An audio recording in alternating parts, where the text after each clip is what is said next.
Vous connaissez tous l'histoire de David contre Goliath, le tout petit contre le très grand, et la morale de l'histoire, c'est un peu celle qui résume notre société occidentale de ces dernières années.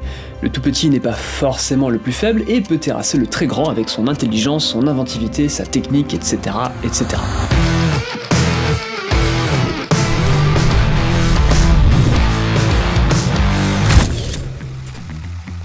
Il y a un gros cliché qui circule dans la tête de certaines personnes ici. Non, moi je fais pas de photos, j'ai qu'un téléphone et... Ah, par contre, toi t'as un gros appareil photo, ça doit faire des super belles photos ça. Et oui, bizarrement, quelqu'un qui porte ça autour du cou fait forcément des très belles photos grâce à son matériel. Et bizarrement, pour ces gens-là, c'est jamais vraiment le regard, l'inventivité ou tout simplement les idées de la personne qui sont les véritables auteurs de son œuvre. Et aujourd'hui, j'ai envie de vous mettre au défi. Je vais prendre quelques photos avec mon iPhone et les mettre en compétition avec des photos prises avec mon Leica M11. La différence de tarif est excessive et on verra si la différence entre les deux photos côte à côte sera aussi excessive. Bien évidemment, les caractéristiques techniques de ces deux objets ne sont absolument pas comparables, mais on y reviendra plus tard.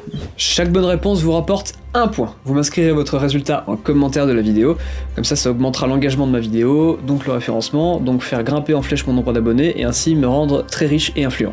Mouah. Ok, alors voici deux photos. Ces deux photos sont sur le thème du design automobile. Alors à votre avis, laquelle est prise avec un iPhone ? 3, 2, 1... Alors, vous avez deviné ? Ok, on tente avec deux autres photos. Voici deux images de détail en photo de rue. 3, 2, 1... Et oui, c'était celle de droite. Bon, je pense que vous avez compris le principe de notre petit jeu. Ici, c'est pas le nombre de mégapixels ou la qualité de l'optique qui nous intéresse. Chacun a sa propre vision de la photographie, mais ce qui me touche dans la photographie, et c'est très personnel, c'est surtout la créativité de la personne qui appuie sur le bouton. Et dans cette vidéo, on tente de déterminer si le téléphone peut être un outil efficace pour un artiste qui cherche à sortir ce qu'il a dans la tête. Ok, c'est reparti avec ces photos de plage, et c'est tout de suite un peu plus compliqué, je pense.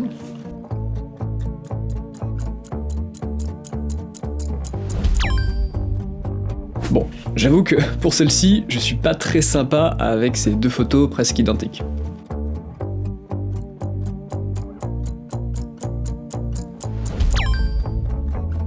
Et sur le format carré, vous en sortez ?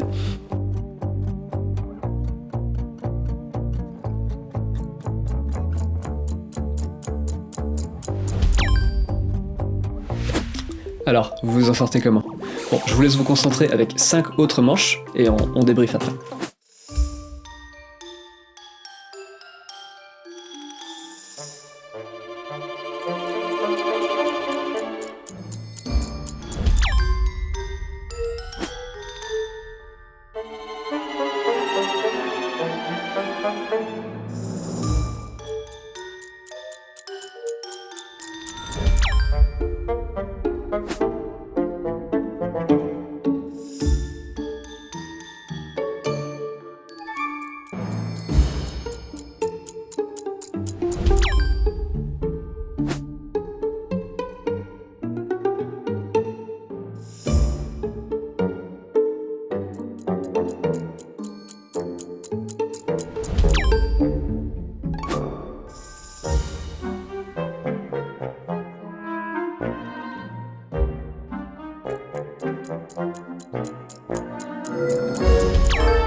Alors, combien de points ? Perso, je suis pas sûr que j'aurais eu beaucoup de points si je connaissais pas déjà les réponses à ces questions. Donc, au final, qui gagne entre iPhone et Leica ?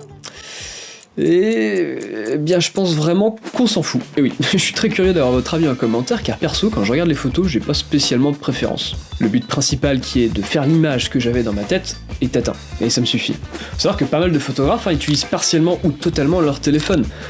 Jonathan Bertin, par exemple, fait régulièrement des séries en partenariat avec Samsung, et les photos sont loin d'être moches et identifiables en tant que photos de smartphone.